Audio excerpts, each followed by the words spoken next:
Fellow denizens of the internet, Microsoft has recently announced some very troubling news. And after hearing this news, I thought it was important to tell you all about it, to see if you agree with me regarding the horrible breaches in privacy and ethical violations that is currently going on. This is an interview from Microsoft's CEO, Satya Nadella, which he did with the Wall Street Journal, and I will allow his words to speak for himself. So let's go. Okay, but what new AI powers does the NPU unlock in Windows? One of the dreams we've always had is how do we introduce memory, right? Photographic memory into what you do on the PC. And now we have it. So it's called recall. It's not keyword search, right? It's semantic search over all your history. And it's not just about any document. We can recreate moments from the past, essentially. Here's how it works. Windows constantly takes screenshots of what's on your screen. Now, hold it right there. I don't know about you, denizens of the internet, but I do not want Microsoft screenshotting every single thing that I do on my computer. This is not about whether a person engages in illegal activity. We live in an era of cancel culture, an era where people, whether they are woke or whether they are far right, they are always out there trying to monitor the activities that you are doing, the things that you are saying. And if Microsoft is screenshotting every single thing, then they are screenshotting your personal emails. They are screenshotting your WhatsApp if you have browser integration just like I do. They are screenshotting every video game. We had the Hogwarts Legacy issues of cancel culture not too long ago. Even if you are not streaming that game, you are just playing it in the privacy of your own home, Microsoft will know about that. And that is not something that I want Microsoft to have. Then uses a generative AI model right on the device, along with the NPU, to process all that data and make it searchable, even photos. I got to try it out. I searched brown leather bag. It came up in visual search. There's no place on this page that it says brown leather bag. It just knows because it sees this brown leather bag. There could be this reaction from some people that this is pretty creepy. Microsoft is taking screenshots of everything I do. Yeah, I mean, that's why that you can only do it on the edge, right? So this is like, you have to put two things together. This is my computer. This is my recall, and it's all being done locally, right? So that's the promise. So that's one of the reasons why recall works as a magical thing, because I can trust it, that it is. Now, here is the thing.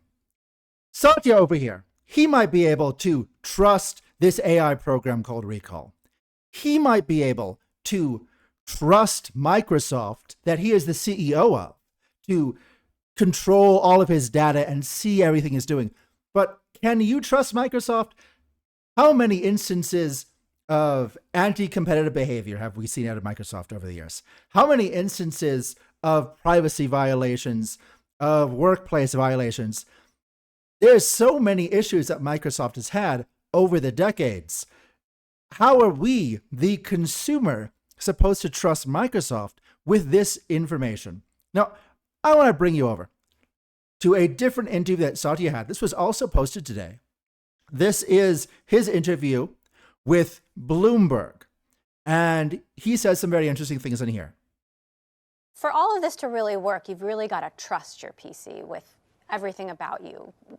Will it know you better than a real assistant or a friend or a colleague? And are we in relationship territory? Yeah, it's a super important one, right? Which is, to me, there are two things. One is, how should one think about privacy? How should one think about safety? And then the third is, how should we relate to AI, right? All of these are important. So let's take them, even unpack them, right? On the privacy side, that's where I think there are going to be needs for real private information. And whether it's in the enterprise side, where people say, don't train on my data, that's the assurance we have for anybody in the cloud even, or the new PCs we just launched yesterday, right, which are all about keeping everything that you're doing on the PC local. So that's on the privacy side. Safety is another one, right, which is how do I make sure that whatever I am doing is safe? I'm safe from adversarial attacks. And then Now, he talks about adversarial attacks. You should understand what those are. Those are attacks, whether they're coming from North Korea, whether they're coming from China, whether they're coming from hacktivist groups. Oh, those hacktivist groups are so common. Whether they're coming from people on the dark web who are organizing into data theft rings.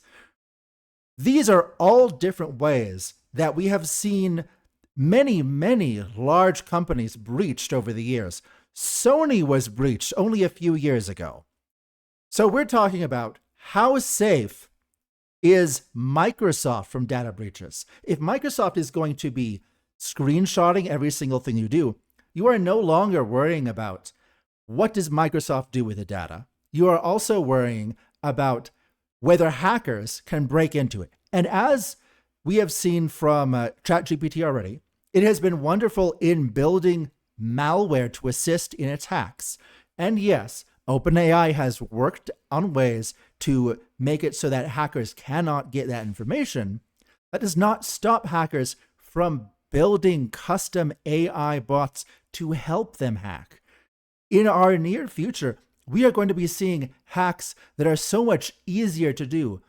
The defensive actions of companies like Microsoft is going to become so much more difficult in the era of dynamic AI hacking. And the third is the relationship side is like I don't like anthropomorphizing AI. I sort of believe it's a tool. It is got intelligence, if you want to give it that as moniker, but it's not the same intelligence that I have, right? I think one of the most unfortunate names is artificial intelligence.